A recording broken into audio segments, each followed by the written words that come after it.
Namaskar, Vanakkam, Namaskaram, Sat Sri Akal, Namaskar. Namasté le cinéma.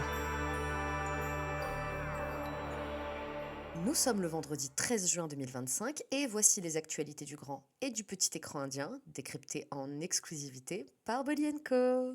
Bonjour Elodie, bonjour à tous, comment ça va? Salut Asma, ça va très bien pour cet épisode qu'on enregistre dans des circonstances un peu particulières. Mm. D'ailleurs, avec quelques jours de retard, pour nos éditrices et auditeurs, bon anniversaire. Merci meuf.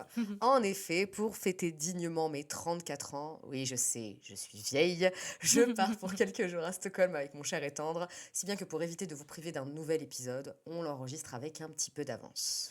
Mais justement Asma, de quoi as-tu envie que l'on parle pour ce 97e épisode de podcast? Comme tu le sais, je suis actuellement en visite chez ma famille dans le nord de la France, et alors que j'étais en voiture avec ma maman, j'ai entendu sur les ondes de Énergie le nouveau tube de Ed Sheeran. Ok, génial, j'ai rien contre ce charmant Ed, hein. Bien au contraire, mais quel rapport avec notre ligne éditoriale? Attends que je finisse. Puisque Ed Sheeran vient de sortir son nouveau single, Sapphire, en duo avec l'artiste Arijit Singh, qui en signe également une partie des paroles. Et ce titre, mêlant anglais et punjabi, passe déjà en boucle sur les radios de France et du monde. Je l'ai écouté et en vrai, c'est un pur banger. Cette collaboration surprenante est née d'un voyage à travers l'Inde entre Ed et son père. Il explique d'ailleurs que c'est lui qui était à l'initiative de ce duo et qu'il a dû se rendre dans le village d'Arijit, à Jaganj, pour que ce morceau puisse voir le jour. Waouh, je salue la détermination. C'est clair. Le clip suit Ed à travers son séjour dans le pays en caméra embarquée, avec notamment l'apparition éclair de la plus grande star de Bollywood, le seul et l'unique Shah Rukh Khan. En même temps, s'il ne devait rester qu'un seul acteur pour représenter l'Inde, ce serait indubitablement lui. Clairement. Pour la mélodie aussi, Ed a fait appel à plusieurs musiciens indiens pour y jouer du sitar, du luth, du tabla. Et pour info, le joueur de luth, Tapas Roy, est aussi politicien dans le pays et a intégré le BJP en 2024. Ça, pas sûr que Ed soit au courant. Mm. Ou peut-être qu'ils s'en fichent. Tous unis par la musique, on a dit. Ça doit être ça, ouais. Surtout, Ed Sheeran flirte avec la musique indienne depuis un certain temps, puisqu'avant Arijit Singh, il a partagé la scène à de nombreuses reprises avec le chanteur punjabi Diljit Dosanjh, notamment lors des dates anglaises de sa tournée, où ils ont conquis le public à l'occasion de fusion de leurs tubes respectifs. Mon mashup préféré, celui entre Shape of You et Naina, que j'ai juste saigné. J'adore. Bref, au-delà du plaisir de voir cet artiste d'envergure porter tant d'intérêt à la musique indienne, cette nouvelle collaboration pourrait bien avoir un impact positif. Car depuis plusieurs années, on sent un intérêt grandissant pour les mélodies desi de la part de l'Occident. Avant Ed, c'est Sia et Kelani qui partageaient un duo avec Diljit Dosanjh.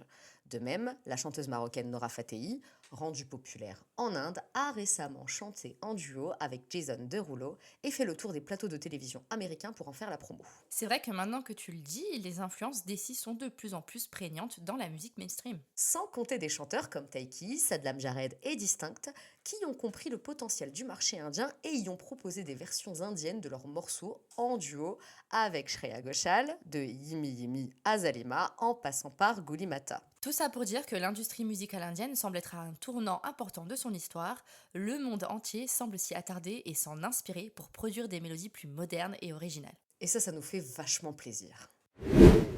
Concernant les sorties de cette semaine, on est un peu dans une impasse. En effet, vu qu'on enregistre ce podcast avec de l'avance, impossible pour nous de disposer des informations actualisées sur les dernières sorties.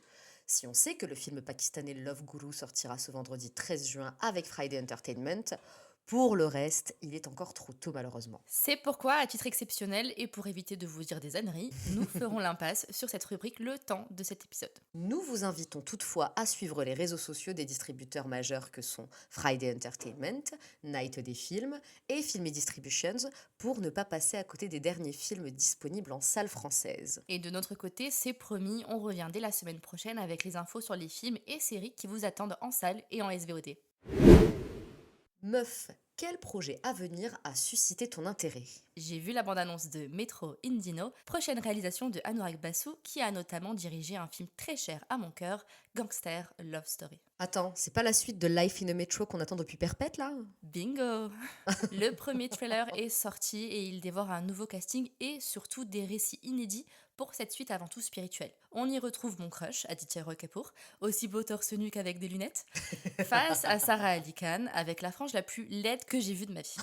Clairement. Mais aussi Konkona Sen Sharma et Pankaj Tripathi, Choupi Ali Fazal avec Fatima Sana Sheikh, Queen Nina Gupta face à Anupan Kher, sans compter le comédien bengali Saswata Chatterjee. La distribution m'inquiète autant qu'elle me fait envie, parce que Sarah enchaîne les catastrophes, mais que Konkona est impériale dans tout ce qu'elle fait.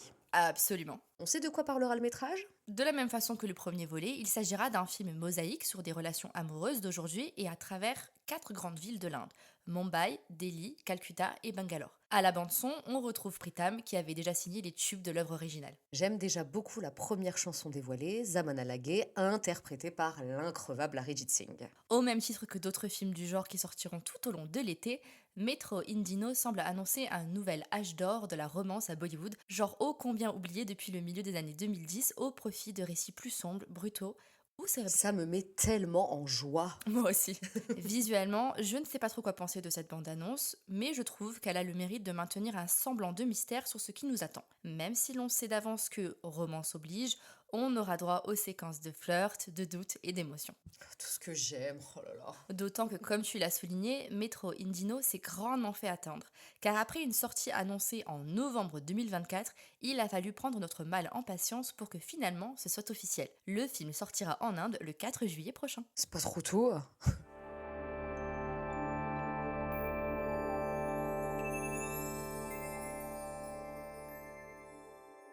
Et c'est tout pour aujourd'hui, merci de nous avoir écoutés. C'est sur la mélodie de Potalemutae du film Talaivan Talaivi que l'on se quitte. L'occasion pour moi de vous rappeler que cette comédie romantique tamoule réunira les formidables Vidya Sethupathi et Nitya Menon sur grand écran. Toutefois, aucune date de sortie n'a été annoncée pour l'instant. C'est clairement l'un des films indiens que j'attends le plus. J'espère qu'on va pas l'attendre 1000 ans. J'espère aussi.